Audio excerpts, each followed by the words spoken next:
and welcome. Thank you for tuning in to Aspen Institute Community Strategies Group's Rural Family Economic Success webinar on helping rural immigrant families earn a better living.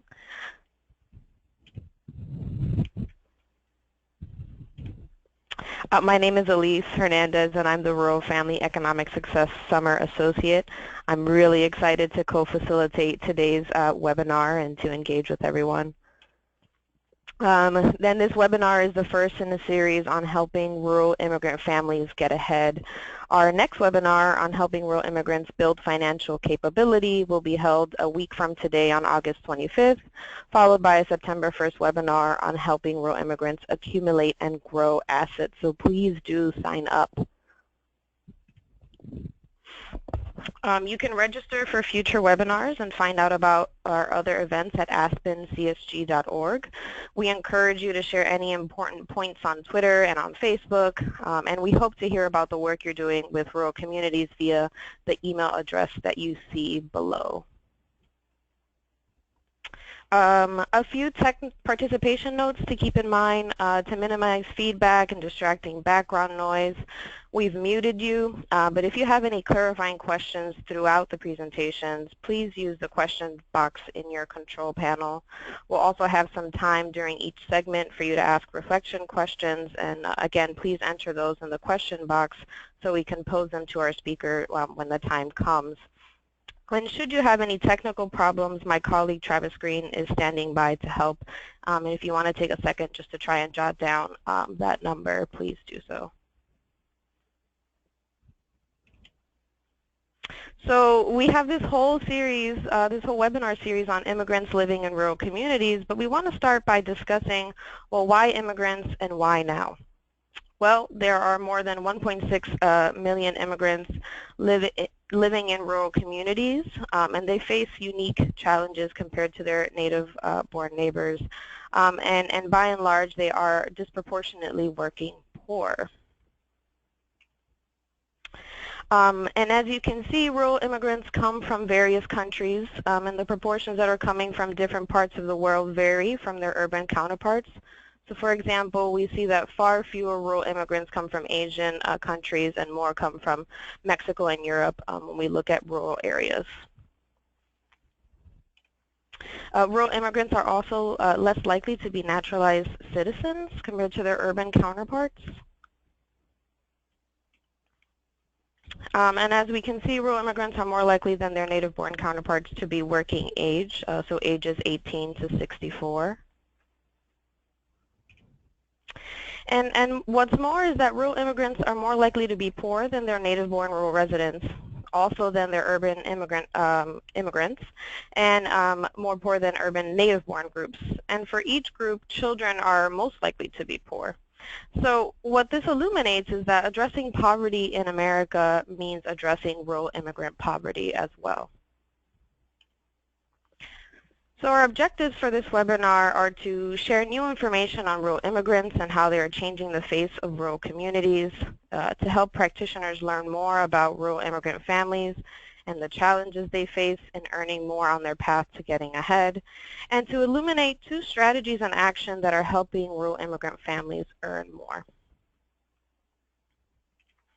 And we'll do that by dividing our agenda into 2 segments. So first, we'll have the basics of rural immigrants trying to earn a living. Our director, Janet Topolsky, will provide an overview of the Rural Family Economic Success Framework as an approach for advancing immigrant families. We'll then have Amanda Bergson-Shilcock from the National Skills Coalition discussing some big picture context of barriers immigrants face in getting to work. Followed by Beth Mattingly, who will share some exciting new national data on rural immigrants and work. The second segment will highlight stories from practice, one from John Fox-Rubin, who will talk about the Valley Settlement Project out of Colorado, and one from Reginaldo Haslett-Marroquin, who will talk about the Main Street Project out of Minnesota. And with that, I will turn it over to Janet Topolsky, our Executive Director here at Aspen CSG. Janet? Good afternoon. This is Janet Topolsky, and welcome to everybody who's joined our webinar. We're, as Elise said, excited to launch this series on rural immigrants and refugees or immigrant and refugee families in rural America. So I want to chat just a little bit about the framework that this all fits in. For a number of years, and next slide, Elise, for a number of years, we have worked with support from the Annie Casey Foundation on what we call the Rural Family Economic Success Framework, and that includes three main concepts. What does it take to help rural families earn more? What does it take to help them keep more of what they earn? And then what does it take to help them grow what they keep into assets over time? So earn it, keep it, grow it is sort of our mantra when it comes to family economic success work that we do in a number of our programs here. Today, what we're going to do is focus on the earn it piece. Next, please. And the earn it piece really focuses on what does it take for working families to earn a living that allows them to survive, thrive, and raise their children in their community. And there are really three main subcategories that you have to think about if you're trying to help rural families earn more, whether they're immigrant rural families or non-immigrant rural families. And the one is, are they ready for work? How do you prepare people who are living in a place for first-time employment? And there are a number of things you have to think about in terms of basic skills, education, credentials, et cetera, et cetera. The second sort of major component of Earn It is to make work work. What does it take to actually find a job, get connected to the pipelines that will get you into that job, and then what does it take to stay on the job once you land it? In other words, what do you have to have in place so that you can reliably show up at work on a regular basis and not be sort of sidetracked by family or other kinds of emergencies? How can you maintain that employment? And then the final thing is, what does it take to make work pay? You know, there are jobs and there are jobs, and what can communities do to work to help make sure families that sort of come into entry-level jobs actually can advance in a career, advance in income, or sort of patch their income together so that they've got a family-sustaining wage. So those are the main components of Earn It in our Rural Family Economic Success Framework. And if you want to know more about that framework, you can go to rufus.org or to our aspencsg.org website to connect to it, because there's a lot more that you can learn about that. We'll be talking about Keep It in the next webinar and Grow It in the third webinar. So with that, what I want to do now is transition to starting with some of our presenters who are going to really deliver the content. So to give us a bit of background first on different immigration statuses as well as barriers immigrants are facing in earning more, we want to welcome Amanda Bergson-Shilcock, who's the Senior Policy Analyst with the National Skills Coalition.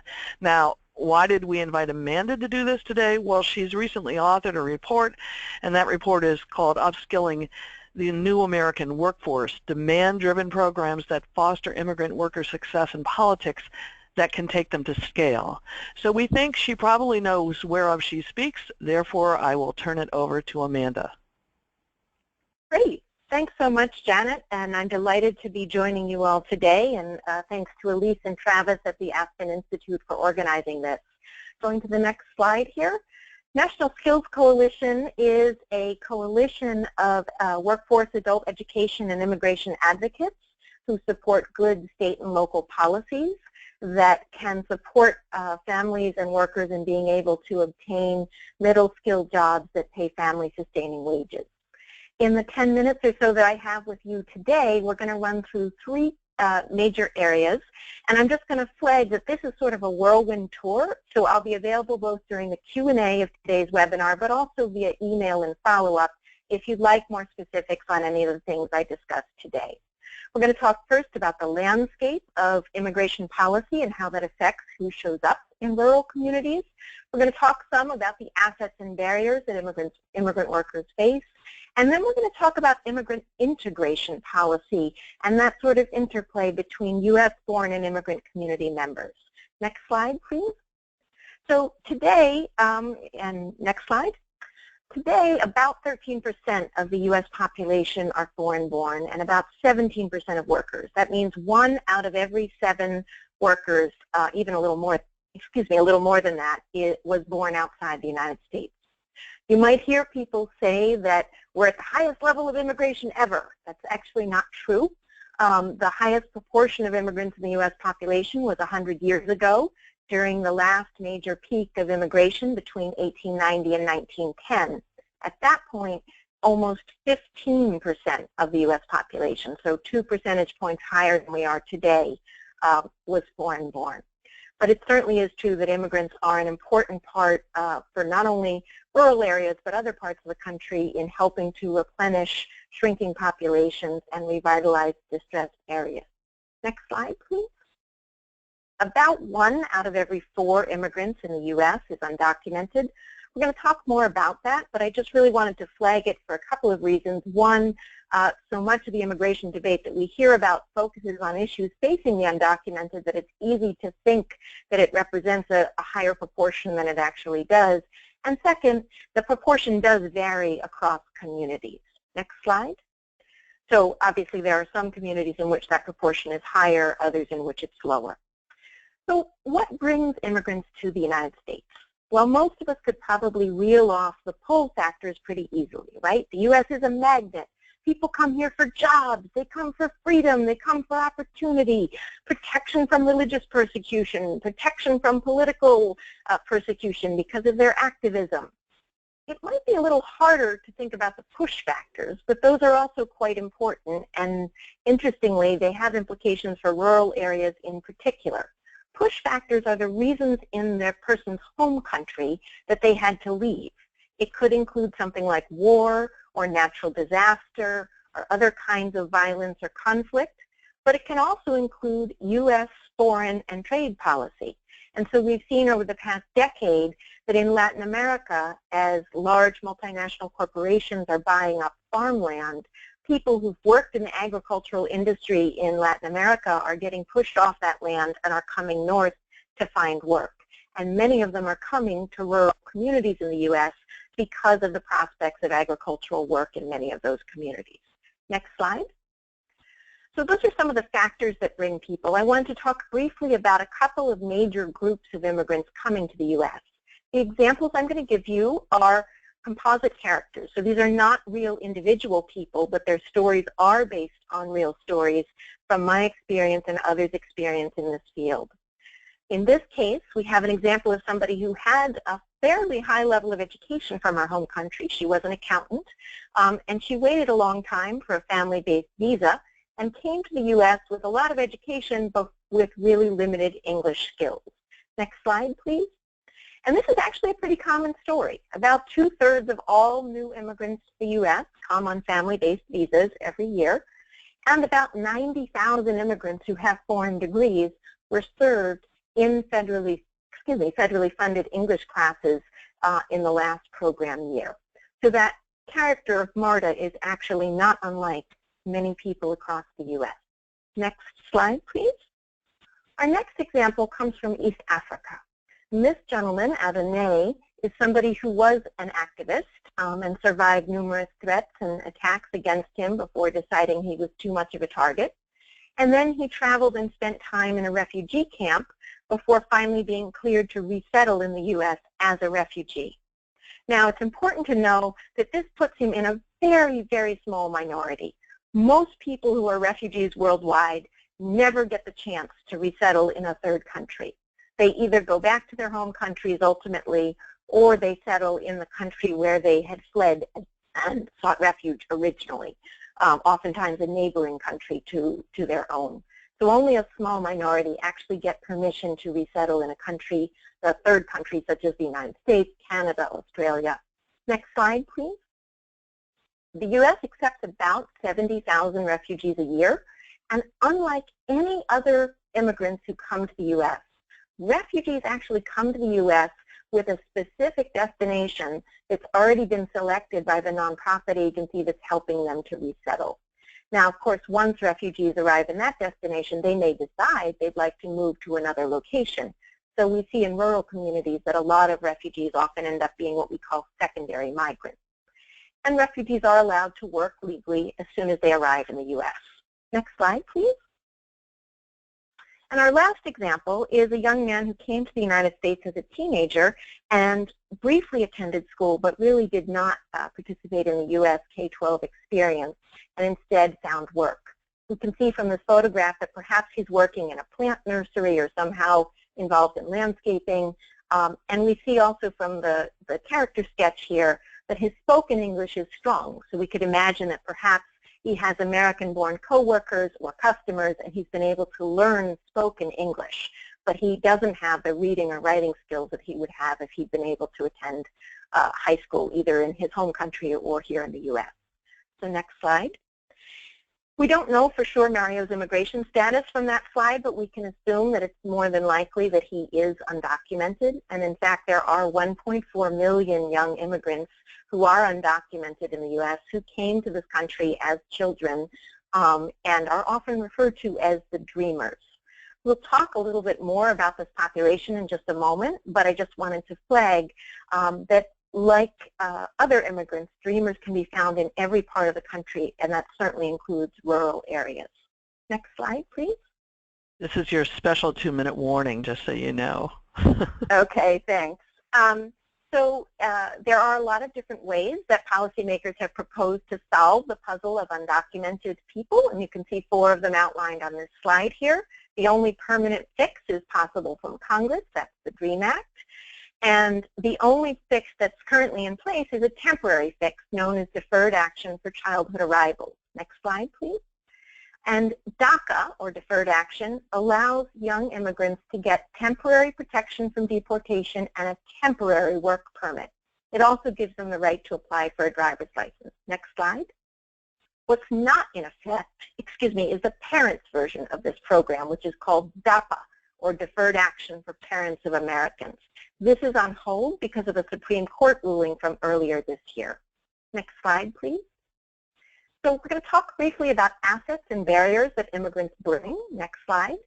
Some of the assets that immigrants bring are pretty visible and understandable, but some are more what we call invisible capital. And I do recommend this book by Chris Rabb, which focuses specifically on entrepreneurs, but has a lot of implications for a study of immigration. So some people like to say that to immigrate is an entrepreneurial act. Immigrants often bring with them language skills, foreign education, and interestingly, experience with mobile technology. That is, because they're coming from countries where mobile phones are more common than landlines, they're actually more accustomed to using mobile pay or mobile money devices and other tools to manage their financial and other lives. Next slide, please. There's also barriers that immigrants face, and many of these are more acute in rural areas. You can see that half of all immigrant workers have limited English skills. And that can be a particular challenge in a rural community where English classes may be limited. Lack of access to transportation, that is not owning a car or not having a driver's license, can also be more of a barrier in a rural area than in an urban setting. And you can see other barriers as well outlined on the slide here. Next slide. And the last area where I'm going to briefly touch on is what we call immigrant integration. Next slide. There are 2 definitions on this slide here, and you'll have them to refer back to after this presentation is over. And they provide ways in which communities can facilitate immigrant integration. You can see 3 mechanisms outlined on this slide here. And in the slides that you'll be able to follow up with on the web resource from Aspen after today's webinar, you'll also see resources of materials, curricula, and other items that community organizations can use to facilitate immigrant integration.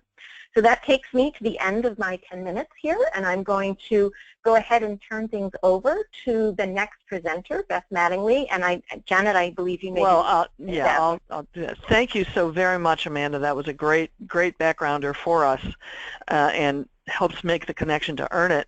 And we're going to take questions after Beth, for both Beth and Amanda, but let me encourage you, once again, if you have any clarifying questions as anyone is speaking, please put them in the question box, and I'm watching for them, because if someone is saying something and you don't understand it, we want to get that clarified right away, not wait for the question and answer period. So now I want to turn it over to Beth Mattingly, who's Director of Research on Vulnerable Families at the University of New Hampshire's Carsey School of Public Policy. The Carsey School does pretty much the most robust research on rural America, on statistics in rural America in the country. I mean, there might be a few other good outfits, but they're right up there at the top. And we're really pleased this year to be doing a partnership with them, both of us being supported by the Annie E. Casey Foundation, to partner on this series. So Carsey is going to be coming out with a report on rural immigrants, and we're going to be releasing that on October 6th in a live event here that will be streamed, and we'll let you all know about that too. But for right now, Beth is going to talk about rural immigrants and work. And so thank you very much, Beth. Take it away.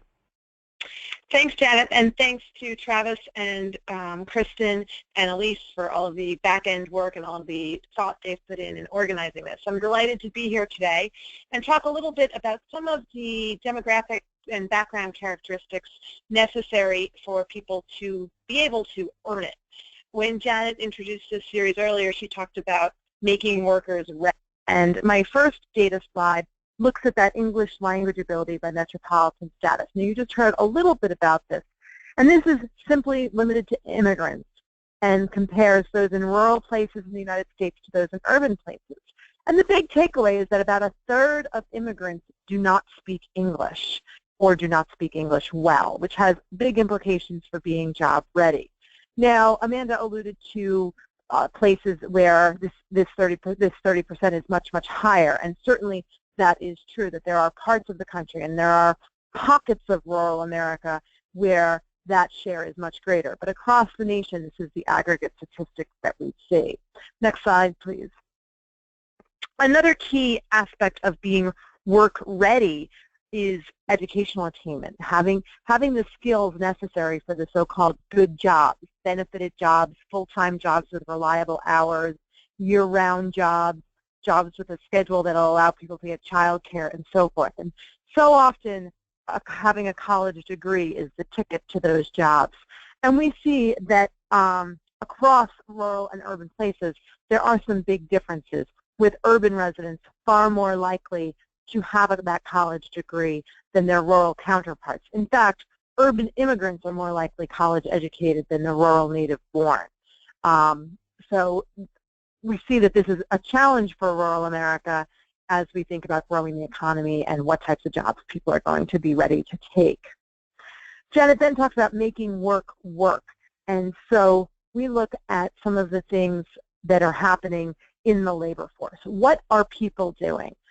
And this chart shows for all people what's happening in their lives. The bottom bar, regardless of the number of hours worked, is for those who report self-employment as their main occupation. And we don't look at hours within the self-employed because these are based on hours last week, and we know that self-employment is probably even more likely to vary than other types of employment. And you see that the lion's share of people are, and these are people in the peak employment years of 18 to 64, so capturing people who should have completed high school up through pre-retirement. And the lion's share are full-time workers, but rural immigrants are even higher than the native-born, which is really interesting. They're not different from urban immigrants in terms of the statistical sense. It does look like a difference, but statistically they're not different. We also see some variation in part-time, unemployed, and not in the labor force. However, I think that the big takeaway is that there's some good news in that most people are working, but there's still a story to be told, particularly for rural immigrants and people who are not working full-time. And if we were to restrict this further by imposing the requirement that they be full-time year-round, that dark purple bar of full-time employment would go way down. So there is work to be done in terms of the jobs that people are able to take, the jobs that are available, and what that match is across rural America. Next slide, please. One thing, though, that we often think about when we think about workers, particularly when we're concerned about immigrant workers, is whether or not work is paying. Are these jobs sustaining a family? And here we look at the working poor. You know, who is poor but still working by rural and urban? And we see that the differences are significant. Immigrants are far more likely to be working poor, and also far more likely to be full-time working poor than are their native-born counterparts. And that's true in both rural and urban places. And the difference is the difference between rural and urban persists here, such that rural immigrants are the worse off even if they're working. So work is not paying for a good chunk. Even, we see about 12–13% of those working full-time are still living in poverty. On the last slide, we looked at what types of jobs are these immigrants holding. So we looked across our 4 categories of rural immigrants, the rural native-born, urban immigrants, and urban native-born. And interestingly, the blue are things that appear in every category. So 3 of the top 5 occupations, restaurants and other food services, construction, and work in elementary and secondary schools, these 3 industries persist across all locations. Now, there's still some work to be done to determine what people are doing in those jobs, but it was pretty interesting to us that these 3 topped the list for all places. Also of interest was that crop and animal production account for only 10% of rural immigrant jobs. So there's a narrative out there now that in particularly in new Hispanic destinations, people are working in low-paid agriculture jobs, farming, and so forth. And while that is true, it's not the narrative for all rural immigrants. There are a lot more stories to tell across rural America. I'm going to end there, but I'm happy to take questions. And as Janet said, we're preparing a research brief that will go into more detail to give a fuller snapshot of how rural immigrants are faring relative to their native-born peers and their urban peers. So thank you very much, Beth. So now, those of you who have questions so far on anything that Amanda said or Beth said, or you want to dig a little deeper, please, please, please put your questions in the question box, and we are going to be looking for them. Type them in. So we have one already from Catherine Techmeyer-Pack. I think I have that right. How much do the employment trends for rural immigrants vary by region across the country? I guess that's probably for Beth, although I imagine Amanda has some knowledge on that too. Yeah, I mean, there's definite variation in addition to by rural, by region. And, you showed up front, actually you didn't, Elise showed up front the slide on where immigrants are coming from. And in different places, there are different sending countries. There are, and correlated with that is what their economic status is, what skills they bring. So I haven't dug deep into the specific regional differences, but I think even that would be too broad a brush, because we know that even in the Northeast, in the cities, immigrants have faced one set of circumstances, for example, in Boston. But if you go up to Washington County, Maine, where immigrants are doing some blueberry harvesting and the like, it's a whole different set of circumstances. Mm-hmm. Okay, thanks. Amanda, do you have any comments on that? Yeah, I would just add there's a terrific data analysis from Carsey, as Beth has just shared with us. There's also state and county level analyses from the Migration Policy Institute that are publicly available at migrationpolicy.org. Most of the counties they've chosen are more urbanized counties, but there may be some that include rural areas. And so that can be a slightly more drilled down profile of immigrant workers in specific geographic parts of the country. Okay. We have another question now from Lucia Schultz saying, just as a clarification, is it the main reason rural immigrants are working yet not being paid enough is because of the language barrier? Is that the main reason that rural immigrants aren't being paid enough or paid as much? I think that I'm not ready to say that. I think there's a whole host of reasons. In addition to language barriers, there are educational issues. There are the type of job issues. There's a whole host of things going on.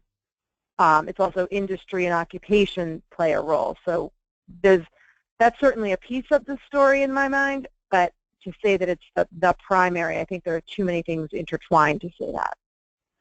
Well, so once again, put your questions in the question box if you have them. But to sort of like follow up on that, Amanda, can you tell us a little bit about what is known about ESL instruction?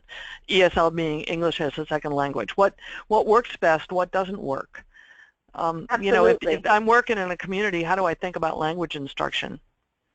Sure. So there's actually some excellent data that shows that the more closely English language is related to people's daily roles and responsibilities, the more likely they are to sort of make use of it and to get better at it, right? So you can imagine an English class that's helping people either learn specific vocabulary that's relevant for the employer where they work or the industry where they work, or you can imagine a class in which, for example, parents are learning how to engage with their children's teachers at school.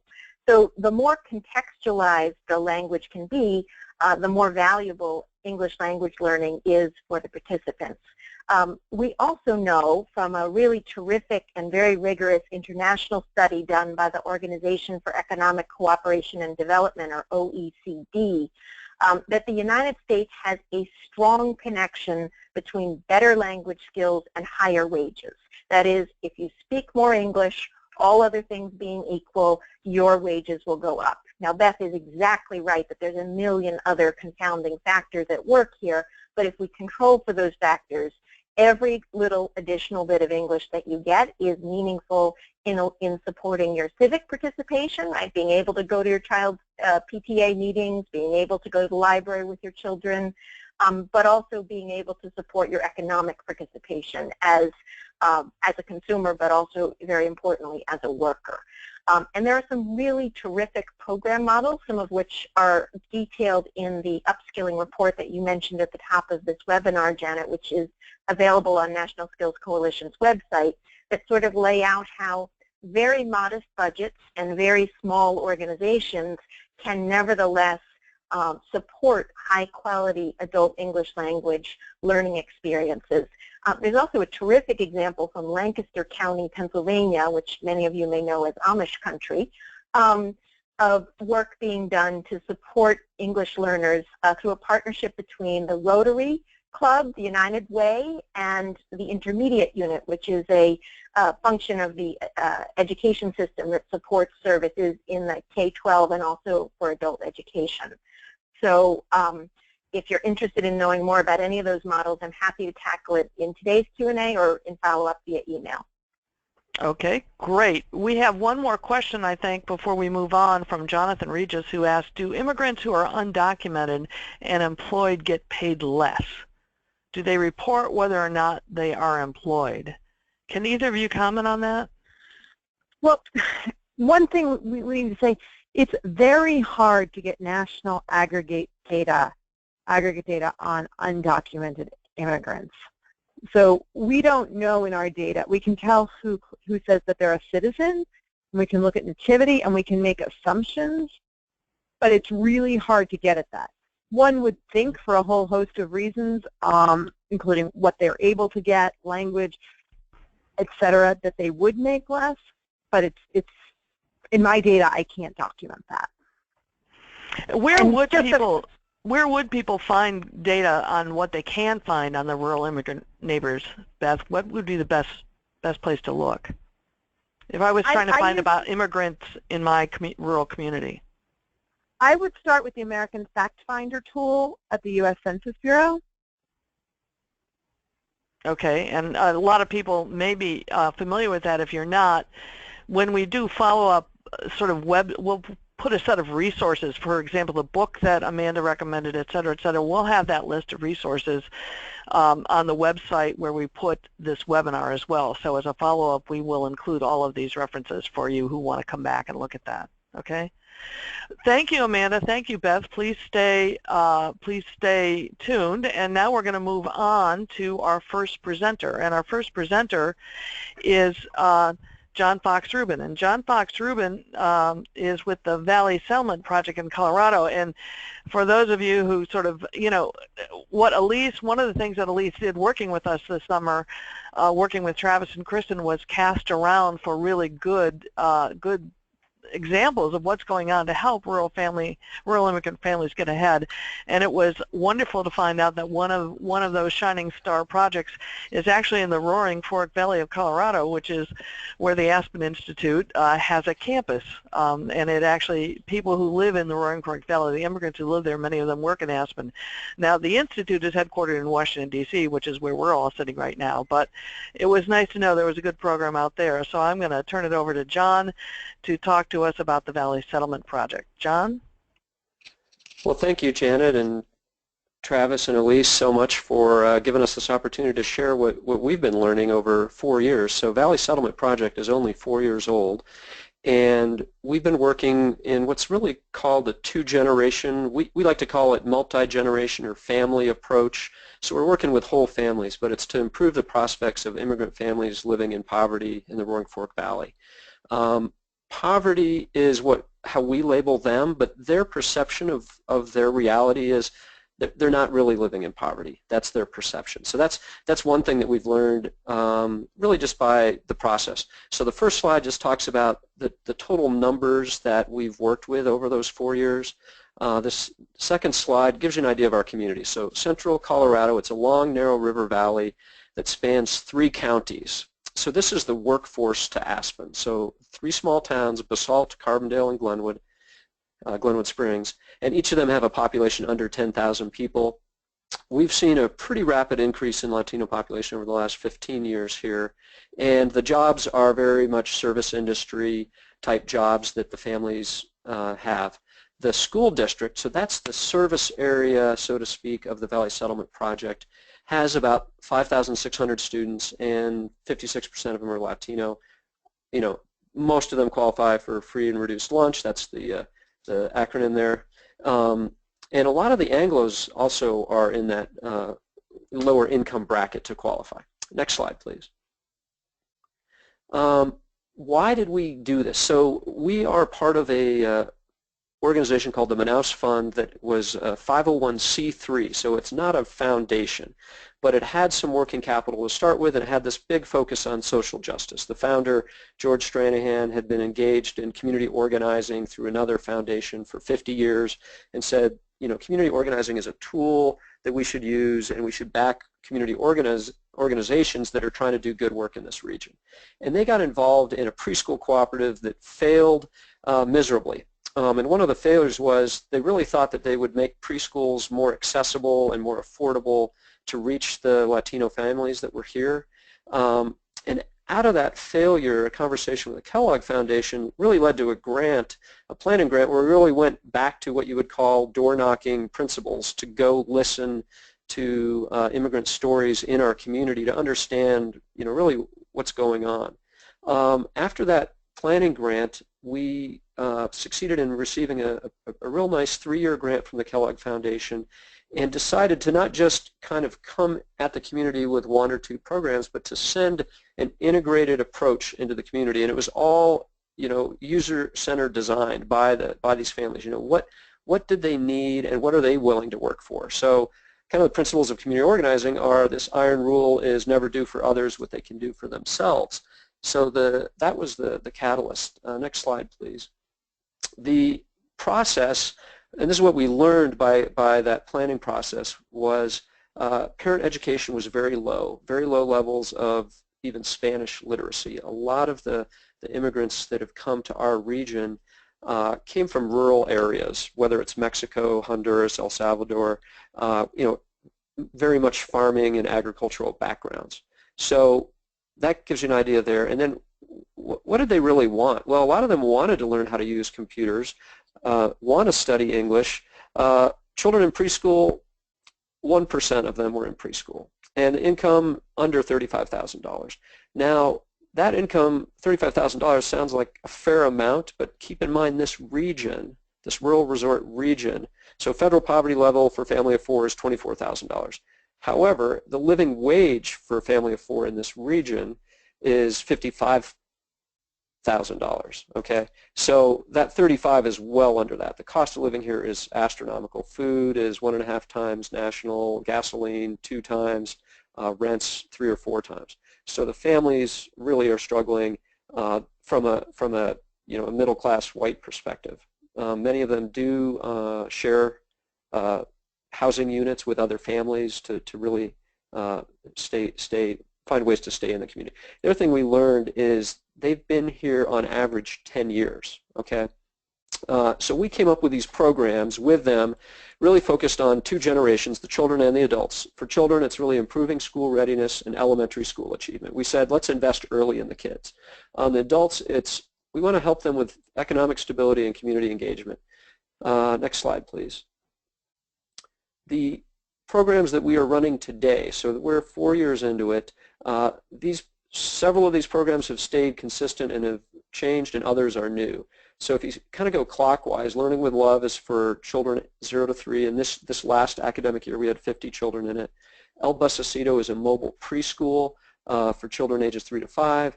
Parent Mentor program is a program that's what I'm going to highlight in the rest of my talk today, and that's about engaging parents in our local schools. So these are new immigrant parents, and really it's an amazing program. But going clockwise after that, we just recently launched a health and wellness program, really in response to what parents are telling us around wanting to learn how to cook, how to understand buying ingredients, and having things they can do to lose weight and feel better.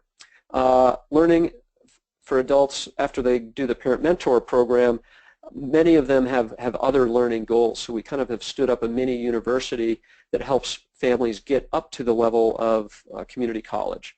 And then we have this, what we call alumni networks. That's any of our parents that have graduated from our Parent Mentor program. Right now we have 90 that are highly engaged, and there are probably 150 that have graduated over the years. Next slide, please. So funding, just to give you an idea of, we get quite a bit of funding from individual donors, a little bit of government support. We'd love to increase the government support over time. And we have the Kellogg Foundation was our lead investor in 2012, but now they're about 20% of our budget, so we've really grown to a number of other foundation support. And then on the right side, just get an idea of our budget by program. So the two early childhood programs, again, one's called Learning with Love for families with kids 0 to 3, and then El Busacito. So those are lumped together. But it gives you an idea. Next slide, please, of where we're at. Parent Mentors, what is it? Well, it's a program in 6 elementary schools that have 120 classrooms. And we typically have around 60 parent mentors per year. So half of the classrooms in our public elementary schools have a parent mentor. And then each school has a coordinator, and 2 schools share a coordinator because they're very small schools. But teachers have to apply to have a parent mentor assigned to their classroom. We recruit the parent mentors, we train them. They get to this very high level of engagement and empowerment in that training, and then they show up 2 hours, 4 days a week in the classroom for a whole school year. And then we get them 1 extra day a week. So they are getting a lot of time, and this is a volunteer opportunity. It's a phenomenal amount of hours, per school year. The result is transformation in the classroom and throughout the school culture. The only care we really provide, yes. Just to be clear, these parent mentors are parents from immigrant families. Right? Yes. So their children are all in the school, and they are themselves rural immigrants, correct? Correct. Thank you for asking. Yes. So, I was looking at the slide, and I suddenly realized it doesn't make that clear here, and if someone happened to miss that phrase, it's important to emphasize it. Yeah. So we don't exclude. We say low income, and we don't exclude Anglos. We've had a few Anglos make it through the training, but none have persevered in the intensive volunteer time commitment. So most, and I'll give you a little bit of a profile on the parent mentors. Most of them are moms, a few dads, and a few grandparents.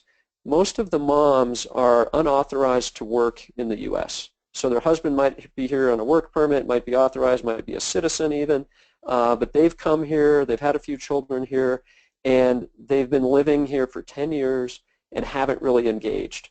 And so we go door to door, we meet with them, we inspire them to try this training and then to volunteer. And so that's this piece that just is totally built on their trust of the woman that runs it. And I'll talk about that in a minute too. But the only carrot we provide is a $600 stipend at the end of each semester. And it's 2 semesters a year. and if you make it a full year, that's when we call you an alumni of our program. We borrowed the concept of the Parent Mentor Program directly from an urban setting at the Logan Square Neighborhood Association in Chicago. So you can look at that link if you're interested in learning more there. Next slide. Just a picture of a parent mentor in the classroom with some kids. Next slide. What does the training involve? So goal setting is real important, focusing on personal goals. So we're getting families out of their kind of isolated, picture it as primarily living in mobile home parks where they don't know their neighbors. They're afraid of their neighbors, they're afraid of immigration, they're afraid of people showing up there. So oftentimes the moms keep the kids at home, have the windows drawn, and the kids really don't get much outside time until we start engaging them and building trust and dragging them out and really engaging with them. So lots of skills they've never really had before. How to use a calendar, the importance of being on time in our culture and in the school, really training them as a cohort, that they're relying on each other as a cohort, but also the individual school that they end up is relying on them. So lots of peer support type of skills in the training. And then classroom skills, you know, how do you deal with a kid that's got an outburst or an issue going on? And then just things that we kind of take for granted. How do you fill out a form? You know, when your literacy rate is very low in Spanish, you know, filling out a form that just requires your name in English can be daunting. You know, where do I put my first name? Where do I put my last name? What do I feel comfortable putting down? So that's one of the things. By the end of the 3-day training, we convince everyone that it's okay to get fingerprinted to volunteer in the schools, because that's a requirement of our local school district. And if you are here, you're actually, you know, the CBI and the feds, whether you're authorized to work or not, or authorized to even be in the country, they don't share that information with Homeland Security around your immigration status. So they're really just looking for anyone that's committed a federal crime. John, you asked for your 5-minute warning. You're getting it. Okay. Perfect, thank you. So next slide is just a picture of graduates, you know, and certificates, and acknowledgement is very important. Next slide, please. Elise, you're the most here. Parent Mentor weekly trainings. I'm not going to read these, but we have each of these parent mentors 2 hours a week throughout a whole school year. So we work on a ton of different things. And one thing that you might look at here and say, what does that mean? Ultimo seguimento. That really means how to follow up. So following up on the last meeting you had with someone. Everything else on here is pretty, you know, self-explanatory. Next slide, please. Here's a male parent mentor. This is Ricardo Zayala, and he volunteered for 1 semester, and then he was recruited by the school to become a paraprofessional. And he really took a major pay cut and a career change. He had 2 jobs before. He was very well paid, but he just loved working with kids. And he you know, is just a shining star, as many of our families are. Next slide, please. So teachers, very high interest rate and success rate among the teachers. You know, keep in mind we've only been doing it a few years.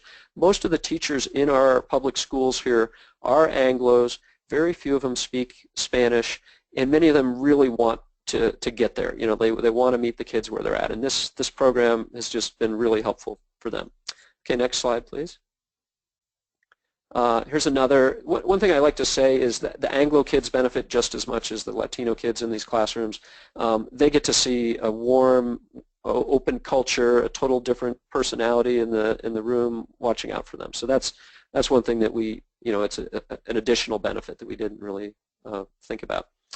From the mentors after they volunteered, you know, most of them are really getting good self-esteem about themselves and also about their ability to parent their own children and feeling welcome at school. You know, before this program, you know, the parents really were scared of the schools. You know, they drop their kids at the gate and kind of run. You know, they're afraid to engage with the teachers, all sorts of things like that. So really building that capacity and the agency to get engaged is important here. Next slide.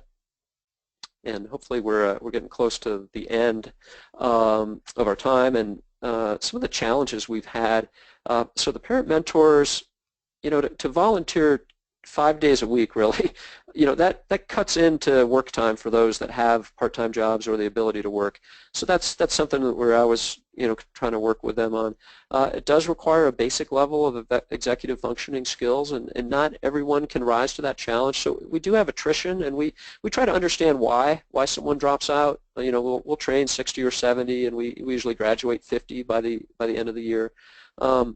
We really try to keep them engaged and plug them into other things that we do. As we mentioned, we're kind of a whole system of support.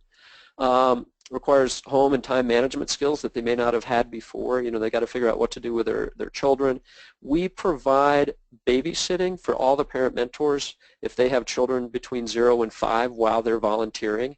So if they have a kid in the elementary school and then a younger one and they still want to engage, we erase that barrier for them. And we do that on site usually at the school so they could show up and do things like that. And really partnering with our school district has been very important to make this happen.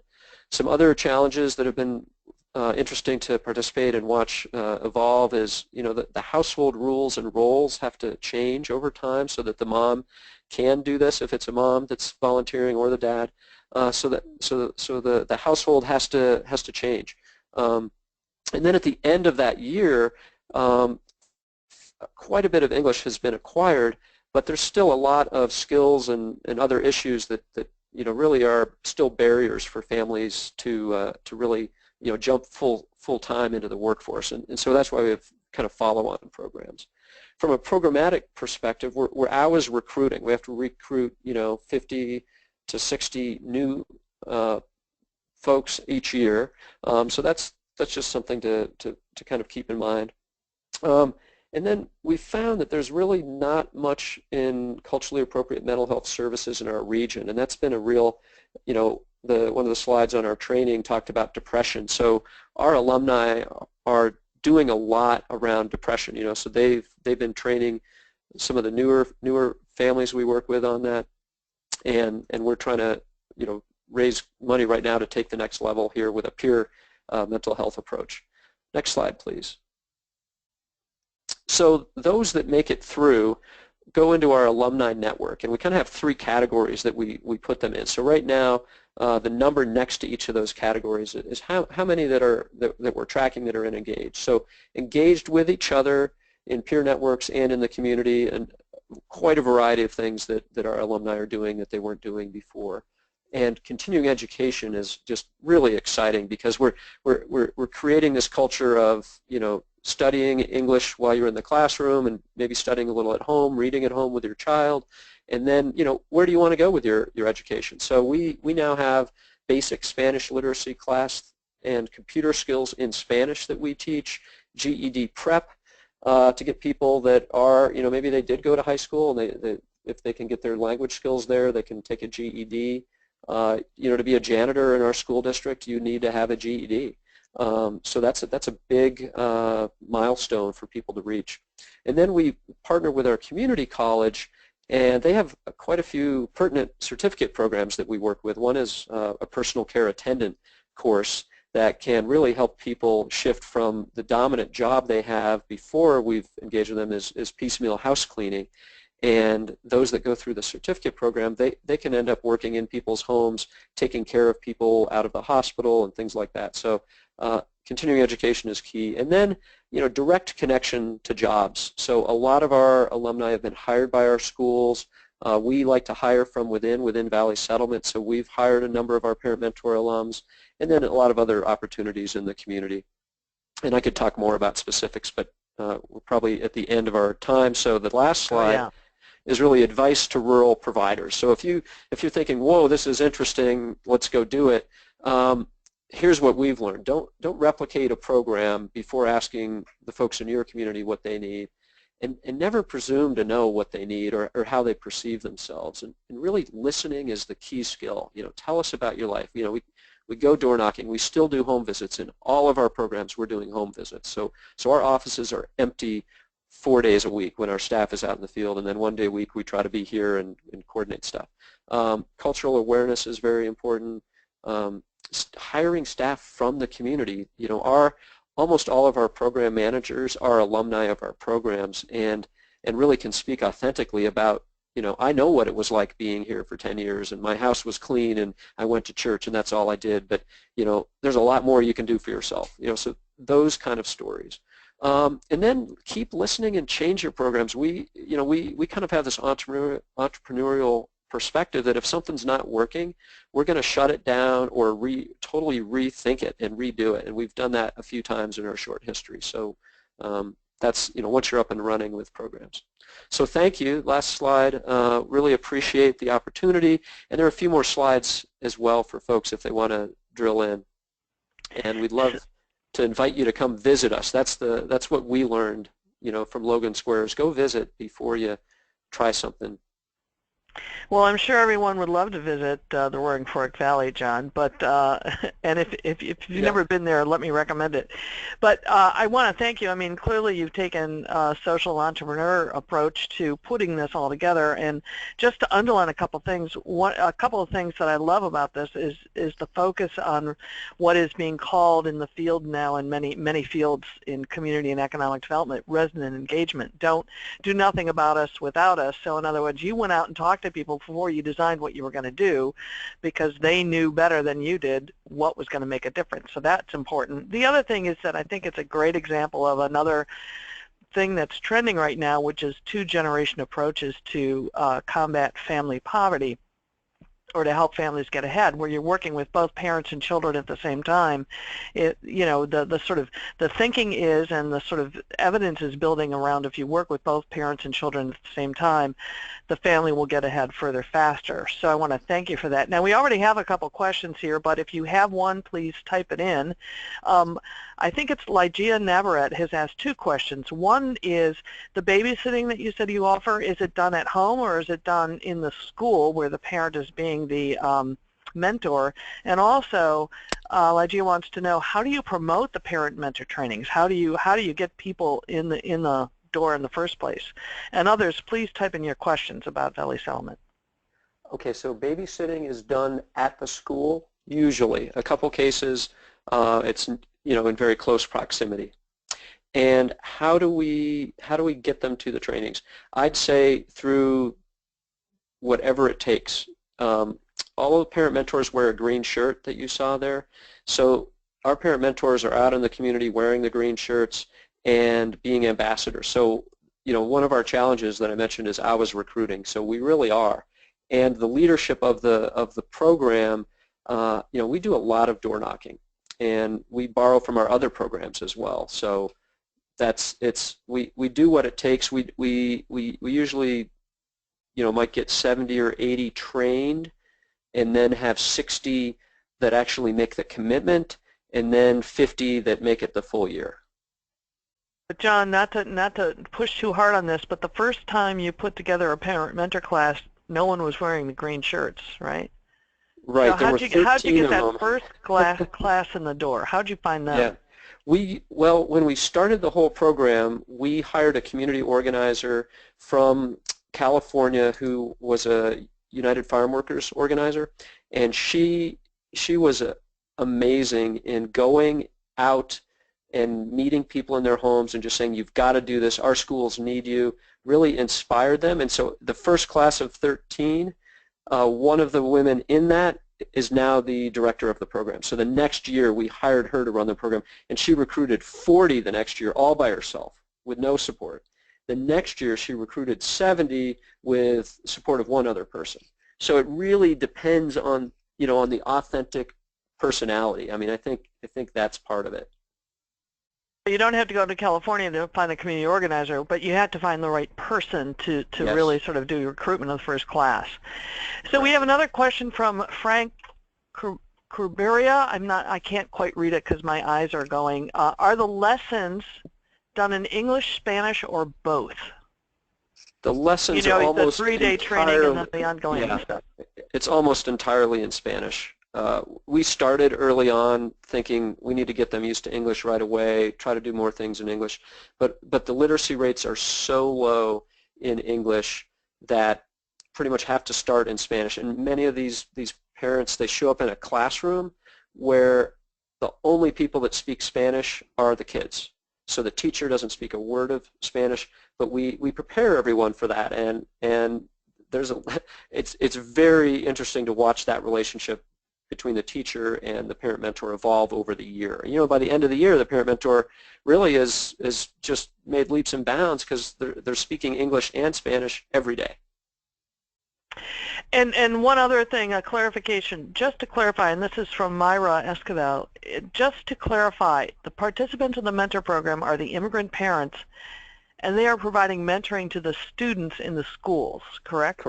Correct. Okay. And they're not, I mean, they are not doing tasks for the teachers. They are purely there for student support, and it's a lot of it's social, emotional, and instruction. You know, so a cohort of kids that might not understand something, if that parent mentor knows it, you know, some of these parent mentors have advanced degrees, you know, and so some of them really can plug in and support, and others don't. So they get to go up to their level of comfort. Well, thank you so much, John. And we will have time later at the end for more questions for all the presenters, and I want to point out to a few other people who have written more general questions, that we'll get to those at the end, because there were a few other cool questions that have come in, but they're not specific to your project, so we're going to save those for later. So now what I want to do is move on to Reginaldo. Sorry, I swallowed something there. Reginaldo Haslett-Marroquin, and he is going to talk to us about the Main Street project in the great state of Minnesota, where I have some forebears myself, so I look forward to hearing from you. Rehi, please proceed. Thank you. Really appreciate this opportunity. Thanks, Travis, for your patience and Elise on the preparations here. I'm from Guatemala. I immigrated to the United States in 1992. I am an agronomist. I got a degree in international business development and communications, and I work within my community since I arrived here. So next slide, please. This is the background I'm going to use to go into this. Next slide, please, Elise. So the landscape, I think, is being well described, so I'm just going to go through basic things that relate to my work, and specifically food and agriculture systems. This is where my expertise and the expertise of my team is founded. So we are looking at, you know, an industrial system that has developed what we call factory farming, all the way from farms to consumers, with you know, according to the to some research that has been done, and one of them is listed on the bottom of this slide. And based on our own experience, the majority of these workers are of Hispanic origin, upwards of 20 million that have been counted, and some speculate more around like 30 million people work in this food and beverage system, and the majority being of Hispanic background. This industrial complex is really has really created a conundrum for our society because of its exploitative nature. There's a lot of food insecurity that results from those practices, and also a lot of that related health challenges that are also making our communities less productive, more expensive to live here, and so on. So our question really was, what if? Next slide. So what if is a question that we started with as we saw this situation, this landscape, and what if we could generate a new way of thinking about this community's assets and build a system that will not do those things, but instead do the opposite, create opportunities, regenerate the landscape, regenerate the social connectedness, the culture, and so on and so forth. Next slide, please. So this poultry system, we gave it a mission. Its mission is to build a fully integrated, practical, inclusive, multi-strategy, multi-profitable, meaning a triple bottom line, specifically social, ecological, and economic returns, rather than isolating the returns to a single area. Then we gave it objectives. First of all, there is a need to transform a lot of that landscape before we can achieve our mission, and transforming existing farms, engaging new farmers, bringing the new immigrants as agripreneurs, meaning entrepreneurs, into a new system design, and setting them up for large-scale application of their skills and so on, but in a setting where they own and control more of what they do, so that large-scale solutions to the injustice and so on and so forth that comes from the conventional system can be structured. Next slide, please.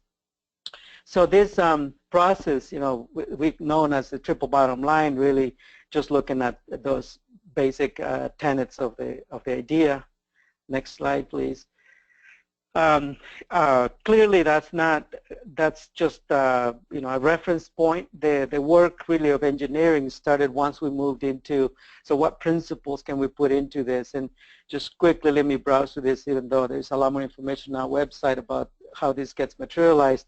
If you start with the healthy, we're talking about healthy working conditions, healthy environments where people can relate and rebuild their social connectedness, economically healthy and so on, but also means healthy products for consumers so that the system can thrive and so on. One thing we have right now going for us is that the country is changing, and people are starting to realize that the cost of conventional food is too high if it doesn't get turned around and the system delivers healthier products. Fairness, the fair principle really goes to the workers and the farmers, but also to the price of products at the end for the end user. So fairness on both ends. Transparency is really critical because all the others are not really possible without an open system that is accountable. And then sustainability and resiliency, really relating to sustaining things versus building things that are shock resistant. So sustaining something doesn't mean it's good. You can sustain something that is really bad. We have done that with wars and other really bad things as a society. Resiliency, however, is more about the ecological ability of a system to react or to absorb shock and things like that, whether it's economic, social, or ecological shock. Next, please. So based on this design that we had advanced, and by the way, this idea of going to the community and asking for things is only useful if you are not part of the community. If you are in the community, you got these things already in. It's not a foreign language we're speaking. So we went in and checked whether this idea would be acceptable and whether our primarily Hispanic workers in the system would support it, because from a social change perspective, we had to engage this population to be successful. And you can see some of the things that we did there. We went at it pretty methodical. And even though we're not researchers, we knew what we needed, and we found the answers to those questions. We also went outside of the Hispanic community, of the food workers community, call it, because it wasn't just Hispanics, and asked the larger community, all the way from Rotary clubs to the YMCA to the United Way to the other NGOs, and brought them together and proposed that if we do this, would you support it? And that really our conclusion was that, all right, we got a thumbs up, let's keep moving. So next slide, please. Out of that, we developed a strategy, a small-scale system that could have a large-scale impact. And out of that came our operating strategy. Next slide, please. This strategy moved us into the poultry, because poultry is critical in ecologically resilient systems. I mean, not poultry exactly, but animals are critical in a well-designed and science-based agriculture and food system. And poultry just happens to be the one that socially, economically, and ecologically has the least risks and is more accessible to communities that live in poverty. And it's also universal as compared to other animals that only have a small footprint where they could naturally be from a geo-ecological evolutionary standpoint. Poultry is universal, and so allows us to think of this at a larger scale rather than just think, say cattle that would only apply to the Great Plains and places where the cattle evolved naturally. Next slide, please.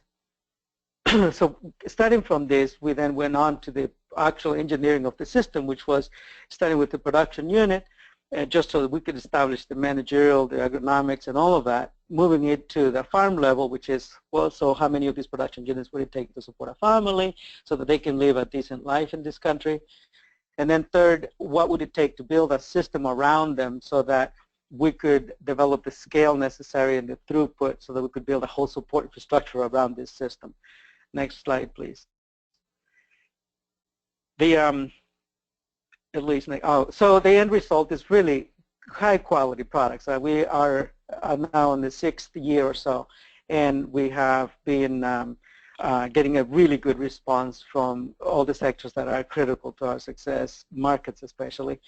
And then the next piece then became building a community of practice about this whole new system idea, and we established a process that can be replicated everywhere we go by, that, but also doesn't negate or doesn't exclude the local conditions. So discovering those things, developing the ability of families to move into this system, or discovering what they're missing, and then developing the programs and curriculum and so on, so that we can build that capacity, develop that capacity before launching people, before moving to the growing of their operations, all the way from farms to regions to the whole system. Next, please. Next slide. So one critical asset for us is culture. We have done incredible amounts of cultural gatherings so that we not only bring our community, Hispanic community together, but also everyone else, and integrate as a process, as we develop the process, integrate into other farms, other critical components of our communities. The classroom training is critical because that's where people learn to manage the business side of things. Next slide, please. And then the field training allows the families who learned how to manage the business to actually grow things. Those are very different things. Growing something doesn't mean you can make it as a business. And farmers have made that mistake way too many times. We want to make sure that we avoid that by design. Next, please. So this training, you can move it on. This is just a field photo here. Our system is obviously free range. You can't have a resilient system that is based on factory farming. This piece, the incubator program, is critical because this is what allows us to get folks moving into this system without taking all the risks. One of the things that is harder to accomplish here is to give people enough confidence that they feel like they can overcome the barriers, so that this different system is actually attainable. And this process, and especially the incubator, allows them to overcome the last piece of that, those barriers, and then being able to move beyond that into their own operations. Next, please. So where we work right now, move on the slide, please. Right now we're focused on Southeast Minnesota especially. Keep moving, please. Right, please. The objective really is to develop at least 6 economic clusters in southern Minnesota. To do this, we move the process through stages. The first stage we have completed already is the proof of prototyping of production units, and that's finished, and that's what we've been working on. The farm level prototyping is now fully under development and in progress. We have financing in the land and all of that to get moving forward. And now we are moving into the regional, starting the conversation at the region, and already started the process of bringing in the universities and the elementary schools and so on, so that we can institutionalize the curriculum and the process by which people can start entering this system even when they're in elementary school, all the way through and starting now with the parents, of course, and the young adults.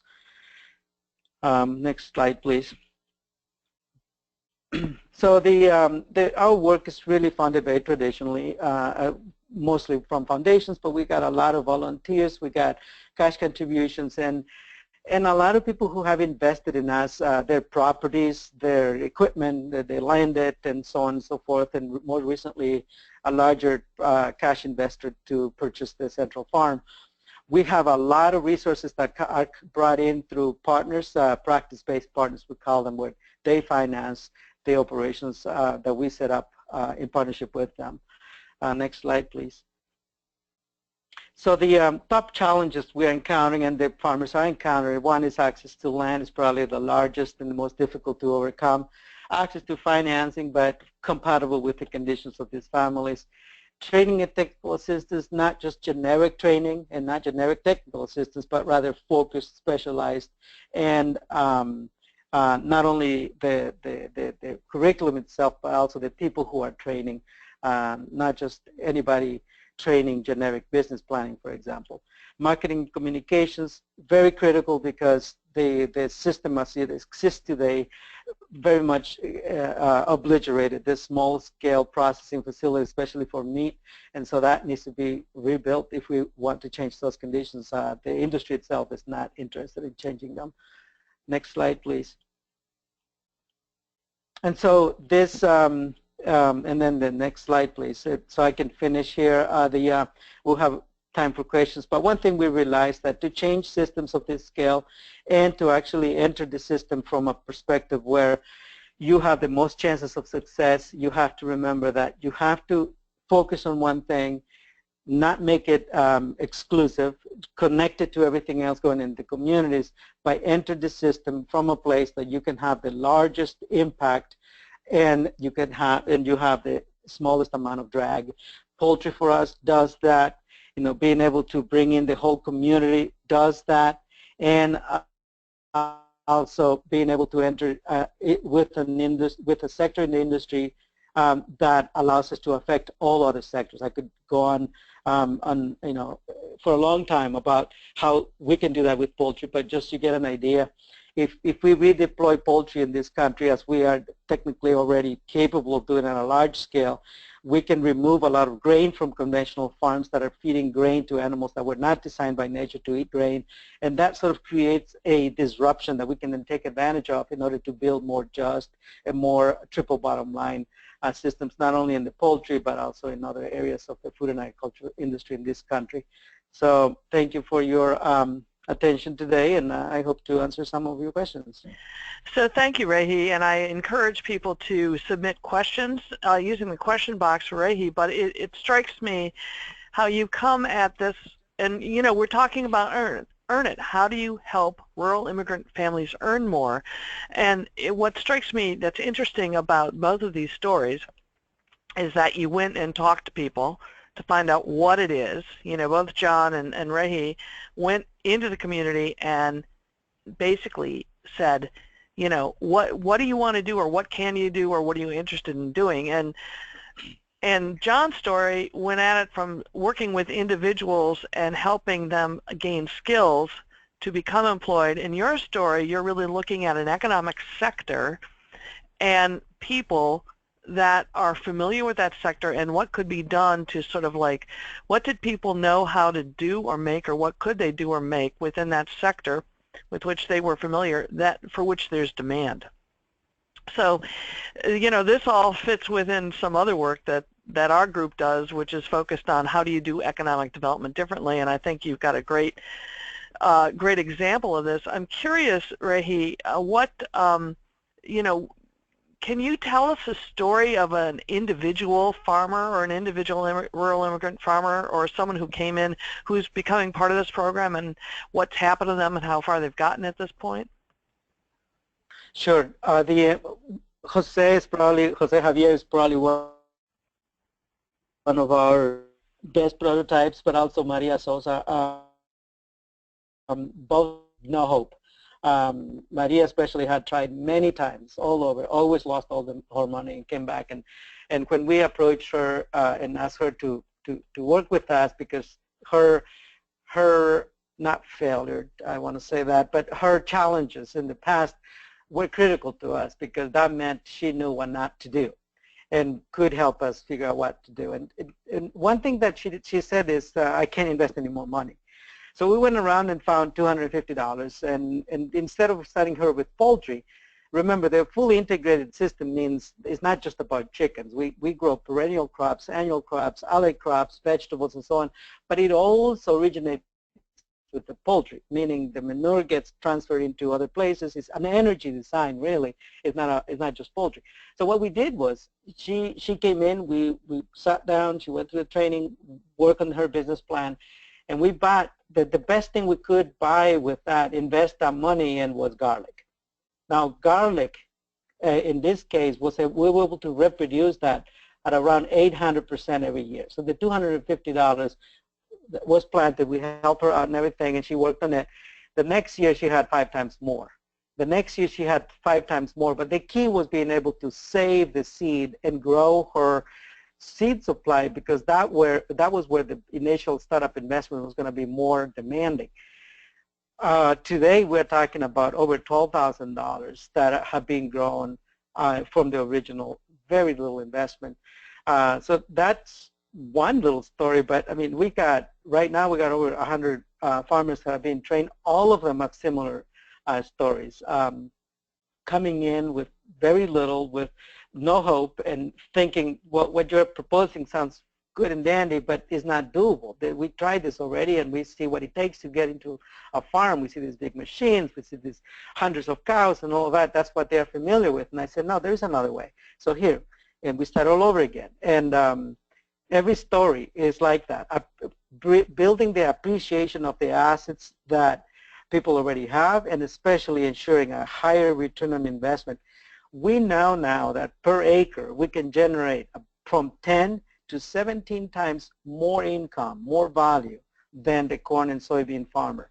And that by itself is a testimony of the power of earning that the system brings to these families. And that's probably where this where the success is going to be more fundamental, because the idea that people want to do this because this is spiritually rewarding for them is not going to feed them. So the economics are critical, but also we know from what we ask people that farming is really in our blood. Most of us come from rural communities. Rehi, that actually connects to another question that David Stump has asked, which is how much impact has the free-range poultry project, or really the whole project, had on the earnings of participants? I mean, you've talked about some individuals. Are you tracking that, or are you at a point where you can really say that outside of just anecdotes? Do you have sort of an aggregate number on that? We have aggregate numbers. I don't have it in front of me right now. I don't run the training. I just did the beginning, but we can post some of that data. We don't share a lot of it because we have been, believe it or not, the industry has been very quick to react to what we're doing, and we're getting a lot of backlash. So we don't share a lot of our information outside of circles where we know it's safe. But just so you know, the farmer coming in, all of the farmers go through the incubator program, and all of them get to grow a flock. Most of the time, they are averaging, $2,000 per flock. This is 1,500 bird flocks. Takes 80 days. This is money that it would have taken them a lot to earn somewhere else. And they're earning this on the side. They're not leaving their jobs, their regular jobs, and it's preparing them to jump into a whole new place with either a similar income or better income and a completely different set of working conditions. So I want to move on to some more general questions, but I really want to thank you, Rehi, because I think, well, first of all, I'm looking at who's on the call, and I know we've got some folks from Minnesota on this call, and I could call out their names, but they know I know who they are. And some of them are sort of not far from where you are, and my guess is you may be hearing from some of them. But I do want to thank you for turning our attention to sort of a different way to think about this, is what is a sector that can really employ rural immigrants, and how do you improve income or jobs or business ownership within that sector, which is really the way you focused on it. And of course you have to work with the individuals within the sector to make that happen, but it's really a great approach. And I'm interested whether you think, and then I'll move on to a couple other general questions, whether you think it could be applied in other sectors. Oh yeah, this is only on poultry because we had to start from that place where we could have the largest impact with the least amount of drag in a place that has almost no limits for growth. Remember, we consume, I believe it's about 84 billion chickens in this country, and if we could take 1% of that, we changed the whole industry. We know that. But also we took this already to Pine Ridge. We are setting up the systems there too. with the Thunder Valley Community Development Corporation. We already have a production system on the in Pine place. Ridge, on the Pine Ridge Reservation in South Dakota, on the reservation, which is within the state of South Dakota. Mm-hmm. Exactly. We already have an operating system in Mexico, in San Miguel de Allende. For us, it was in Guanajuato. It was critical to bring it back to the origins, where the countries and the communities of origins of the communities that we serve here, because that allows us to learn stuff at 100 times the speed that we will learn it here. Remember that, yes, the immigrants, we are a little bit more entrepreneurial, about 3 times more entrepreneurial than established communities, but at the same time, we're getting a lot of people coming here with 3rd, 4th degree elementary school education levels on average. Those of us who come educated are really not the majority. And that means for us ourselves to even though I grew up in extreme poverty and all of that in Guatemala, it doesn't make me an expert in conditions in Mexico. So for us it was critical to set those things up. There is so much more between the lines here. The key is we design a system that has global application. We have to apply it within this context with poultry in Minnesota right now to be able to achieve the results that we need at the economic and ecological level. In Latin America, so we can achieve the social. Rehi, I'm gonna stop you there because we're running out of time, and there are a couple more questions I want to ask. But I really do thank you for that. And once again, we're going to put more of these resources on the website. I also want to talk to you afterwards about what you said. You're getting pushback from the industry, but we don't have time for that right now. There was a question earlier, a question and also something, a comment that I want to share.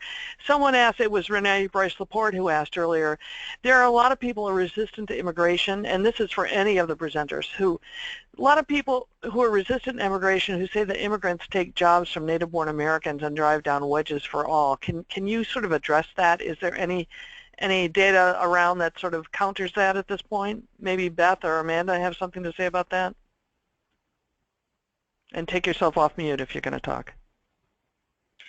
Yes, this is Amanda. The short answer is yes. There is economic data that can show the economic contributions that immigrants make. But the slightly longer answer is that usually presenting people who are having a gut-level reaction to immigration with factual information is premature. People can't hear facts and statistics when they're reacting out of fear or misunderstanding. And so actually some of the other immigrant integration resources that I have shared in the slides that are going to be posted on your website will actually provide some resources to help build some of that cross-cultural understanding between what we call the receiving community, that is native-born Americans who might misunderstand or have fears or stereotypes about immigrants, and the newly arrived immigrant community. So yes, there is factual information out there, and also what we know from psychology and sociology is you can't present people with facts as a way of arguing them out of their emotions, because that doesn't work. So you have to start on a storytelling human level and then get to the facts later. Beth, any really quick comment on that? Well, I just think the focus tends to, I agree with what Amanda said, but I also think we lose track, and especially when we're talking about the undocumented immigrants, we lose track of how critical they are to our economy and how we rely on them to keep prices down, to have access to low-wage, to low-cost fast food, low-cost big box stores. But there's a lot that we do on the backs of undocumented immigrants as a society that gets lost. And a lot of these jobs are jobs that native-born people don't want to or can't do for a host of reasons. So I think it's far more complex than just a straightforward question of do they take away jobs. It's a much more nuanced and requires someone to be able to engage the debate at a much more sophisticated level. Well, that's what we're trying to do with this series, to begin to engage more discussion around this, around the incidence of rural immigrant families in rural America, around the importance of immigrants to the economy in rural America, the growing importance, and what we can do to help really advance economic success for rural families who are immigrants, because it's going to advance economic success for all. I want to mention that Susan Downs-Carcos did mention earlier, talking about the importance of helping longer-term members of the receiving community, the community that receives immigrants, to understand who the immigrants are and connect with them in meaningful ways. And I think that Amanda had some extra slides where she was talking about that, and we will certainly be addressing that more in future webinars or in other resources. One more comment I wanted to mention is that someone mentioned, and Beth, you know this as well as we do, that in terms of using American Fact Finder to find out about the incidence of immigrants and refugees in rural communities, it can be hard to use that for rural places because there's a larger margin of error because the sample size in rural areas is smaller. So that can be really hard, and we do know that, and that's one of the challenges that Carsey is dealing with which Beth will talk about more when the full report is released. And someone also asked, Jorge Gutierrez asked if the slides will be made available. The entire recording of this webinar as well as the slides will be made available on our website. So with that, I want to turn it back to Elise, who really has been the masterful putter together of this entire webinar. And Elise, if you would close us out. Thank you. Of course. Thank you, Janet, and thank you, everyone. I think those were really great questions, and I hope that they made for a fruitful conversation for you to think about moving forward in your own communities and wherever you are, whatever level that you're able to think about these things and think about what to do next. Thank you again to Amanda, Beth, John, and Reiji for taking some time to help us learn more about helping rural immigrants earn a living. We're grateful to the Annie E. Casey Foundation for their continued support of rural family economic success and for their support of this webinar series. Again, we hope that the webinar has been informative, that it's been compelling, but we want to know what you think. So after the webinar, you'll get a quick survey. Please take a moment to answer a few questions to let us know how we're doing and what we can do better for next time. And please register for future webinars and find out about other events on our website. A reminder again that our next webinar in the series, Helping Rural Immigrants Build Financial Capacity, is on August 25th from 1 to 2:30 Eastern Time, so please sign up. And that's it for our webinar. Thank you everyone again for your participation and hoping that you have a good rest of the week and a good weekend.